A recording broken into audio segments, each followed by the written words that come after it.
प्यारे दोस्तों, आप देख रहे हैं इरफानी नेटवर्क यूट्यूब चैनल और मैं हूं मोहम्मद इरफान झारखंड। दोस्तों, अंततः हैदराबाद के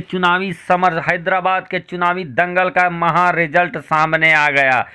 और बैरिस्टर असदुद्दीन ओवैसी ने बुरी तरीके से रौंद डाला है उस पार्टी को जिसने उतार दिया था अपने बड़े बड़े सूरमाओं को, बड़े बड़े महारथियों को। जी हां दोस्तों, हम बात कर रहे हैं सीधी टक्कर जहां हैदराबाद के महासमर में भारतीय जनता पार्टी के साथ असदुद्दीन ओवैसी की पार्टी की हुई थी और असदुद्दीन ओवैसी की पार्टी ने कुछ ऐसा कारनामा कर दिखाया है जिसकी हर तरफ चर्चाएं हो रही है। लेकिन दोस्तों, ये कारनामा करना आसान नहीं था। असदुद्दीन ओवैसी की पार्टी हो या टीआरएस हो, सबके पसीने छूट गए इस चुनाव में। लेकिन अंततः असदुद्दीन ओवैसी की पार्टी ने वो कर दिया, वो स्ट्राइक रेट प्राप्त किया है इस चुनाव में जहां जिसके इर्द गिर्द किसी भी पार्टी का ठहरना मुश्किल नहीं है। दोस्तों, असदुद्दीन ओवैसी की पार्टी ने वो कारनामा दोहरा दिया है जो इससे पहले उन्होंने किया था। दोस्तों, ऐसा चुनाव पहली बार देखने को मिला पूरे देश के अंदर। दोस्तों, आज हैदराबाद के चुनाव का रिजल्ट आ गया और असदुद्दीन ओवैसी की पार्टी सबसे बेहतरीन प्रदर्शन करने वाली पार्टी बन गई है। दोस्तों, आपको बता दें कि हैदराबाद के इस म्युनिसिपल चुनाव में भारतीय जनता पार्टी ने अपने पूरी ताकत को उतार दिया था और पूरे लाव लश्कर के साथ इस चुनाव को लड़ा और उन्होंने दिखा दिया कि कोई भी चुनाव छोटा नहीं है। और दोस्तों, उनको ये प्रदर्शन करने का क्या सिला मिला और भारतीय जनता पार्टी कहां से कहां पहुंची, साथ ही साथ केसीआर की पार्टी का क्या हाल हुआ और असदुद्दीन ओवैसी ने कैसा अपना लोहा मनवाया, तेलंगाना के अंदर मियां भाई का रोब कैसे दिखा हैदराबादी चुनाव में, वो भी हम बताने वाले हैं। दोस्तों, तो अगर आप भी असदुद्दीन ओवैसी की पार्टी के प्रदर्शन से गदगद हैं, अगर आप भी असदुद्दीन ओवैसी को बधाई देना चाहते हैं इस चुनाव में, ऐसे चुनाव में जहां भारतीय जनता पार्टी पूरी ताकत के साथ, ऐसे चुनाव में जहां असदुद्दीन ओवैसी के सामने भारत के गृह मंत्री अमित शाह भी थे, जहां असदुद्दीन ओवैसी के सामने उत्तर प्रदेश के सीएम योगी आदित्यनाथ भी थे, जहां ऐसे चुनाव में जहां भारतीय जनता पार्टी के राष्ट्रीय अध्यक्ष जेपी नड्डा समेत सैकड़ों बड़े बड़े लीडर, दिग्गज खिलाड़ी मौजूद थे। लेकिन इन तमाम दिग्गजों के उतरने के बावजूद असदुद्दीन ओवैसी ने कैसे पटखनी दिया है सबको और वो सबसे बेहतरीन प्रदर्शन करने वाली पार्टी हैदराबाद के अंदर बनकर उभर गई है। और दोस्तों, पहला ये चुनाव है, जी हां दोस्तों, आपको मैं बता दूं कि पहला ये चुनाव है जहां हारने वाली पार्टी भी जश्न मना रही है, जीतने वाली पार्टी भी जश्न मना रही है और बीच में आने वाली पार्टी भी जश्न मना रही है। तो दोस्तों, पूरा आकलन हम आपको बताएंगे आगे और हैदराबाद के इस चुनाव में असदुद्दीन ओवैसी ने कैसे रौंद डाला सबको, वो भी हम बताने वाले हैं। तो आपसे रिक्वेस्ट करना चाहेंगे, गुजारिश करना चाहेंगे दोस्तों, अगर आपने पहली बार मेरे यूट्यूब चैनल इरफानी नेटवर्क की वीडियो देख रहे हैं तो जल्दी से आप मेरे चैनल को कर लीजिए सब्सक्राइब,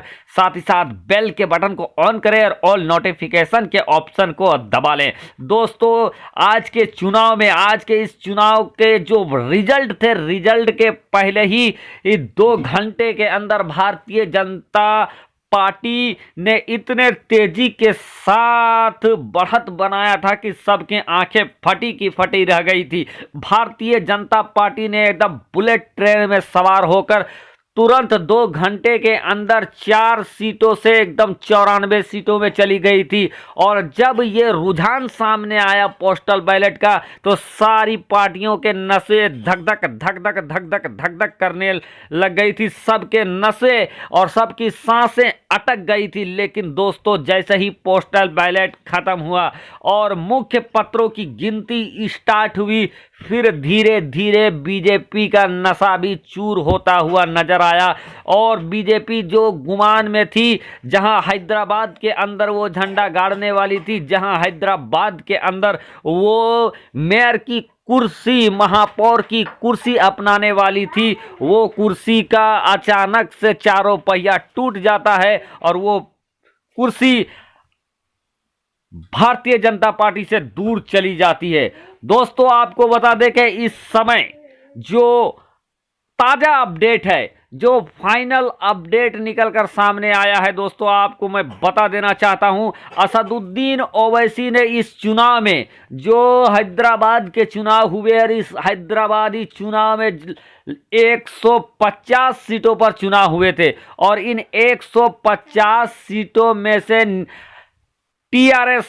99 सीटों में लड़ रही थी,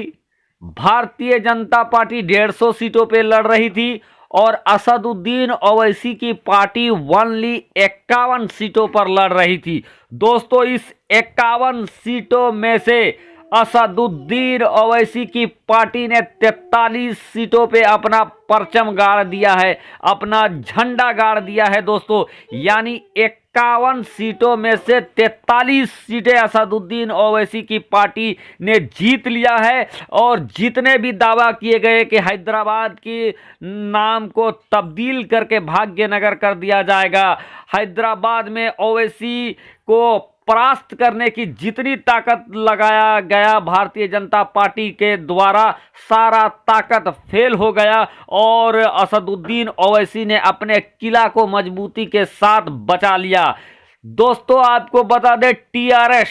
वो टीआरएस जो इससे पहले चुनाव लड़ी थी और उन्होंने 99 सीट हासिल किया था और अब जो सूरत हाल बना है दोस्तों, भारी खामियाजा टीआरएस को उठाना पड़ा है, जो कि असदुद्दीन ओवैसी की सहयोगी पार्टी है। 99 सीटों पर टीआरएस ने चुनाव लड़ा और 56 सीटों पर उन्होंने विजय हासिल किया है। अब बात करते हैं दोस्तों भारतीय जनता पार्टी की। भारतीय जनता पार्टी जो ये मानकर चल रही थी कि इस चुनाव में वो जीतेंगे, भारतीय जनता पार्टी जिन्होंने अपना सर से पैर तक का ताकत लगा दिया था, बड़ी बड़ी हस्तियों को उतार दिया था और इस महापौर के चुनाव में ऐसा चुनाव लड़ा जैसे कोई पीएम का चुनाव हो या तो एमएलए मुख्यमंत्री का चुनाव हो। लेकिन दोस्तों आपको बता दें कि पिछले चुनाव में भारतीय जनता पार्टी का कुल कैंडिडेट जो विजय हुए थे, जो जीते थे, उनकी संख्या थी 4। लेकिन फिलहाल इस समय भारतीय जनता पार्टी के खेमे में भी गदगद है। भारतीय जनता पार्टी भी हार कर विजय जुलूस निकाल रही है, क्योंकि इस बार 4 सीटों से बढ़कर बीजेपी का सीट हो गया है 49। जो इस समय जानकारी आ रहा है दोस्तों, भारतीय जनता पार्टी 49 सीटों पर चली गई है, लेकिन उनका जो मेयर बनने का सपना था वो टूट गया है। आपको ये भी याद रखना पड़ेगा कि टीआरएस ने सिर्फ 99 सीटों पे चुनाव लड़ा था और इन 99 सीटों में से उनके खाते में आया है 56 सीटें। वहीं भारतीय जनता पार्टी पूरे 150 सीटों पर अपने कैंडिडेट को उतारा था और 150 सीटों में से 49 सीटों में उनको सफलता मिली, यानी 101 सीटों में उनको हार झेलना पड़ा, हार का सामना करना पड़ा। और जो सबसे ज्यादा धूल चटाया है भारतीय जनता पार्टी को, तो वो पार्टी असदुद्दीन ओवैसी की पार्टी ऑल इंडिया मजलिस इत्तेहादुल मुस्लिमीन जो है वो पार्टी है। असदुद्दीन ओवैसी के सामने भारतीय जनता पार्टी के तमाम तिकड़म, तमाम दावे, तमाम तरीके के जो घोषणाएं थे सब फेल होता हुआ नजर आया, क्योंकि असदुद्दीन ओवैसी ने सिर्फ 51 सीटों पर चुनाव लड़ा और उनकी पार्टी ने 43 सीटें जीत लिया है। तो ऐसे में दोस्तों ये कयास लगाए जा रहे हैं, ये दावा किया जा रहा है कि असदुद्दीन ओवैसी ने दबंग और शेरों का जैसा परफॉर्मेंस किया है और असदुद्दीन ओवैसी के सामने, असदुद्दीन के गढ़ में आकर चाहे जितना वक्त का गृह मंत्री हो, वक्त का सबसे दुनिया के सबसे बड़े पार्टी का खिताब पाए भारतीय जनता पार्टी का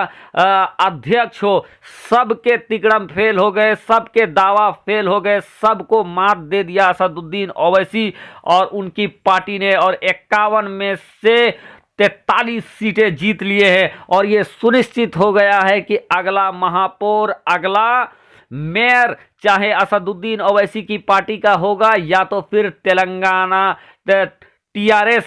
की पार्टी का होगा। तो दोस्तों जबरदस्त खुशी की लहर असदुद्दीन ओवैसी के चाहने वालों में, आप भी बधाई दें।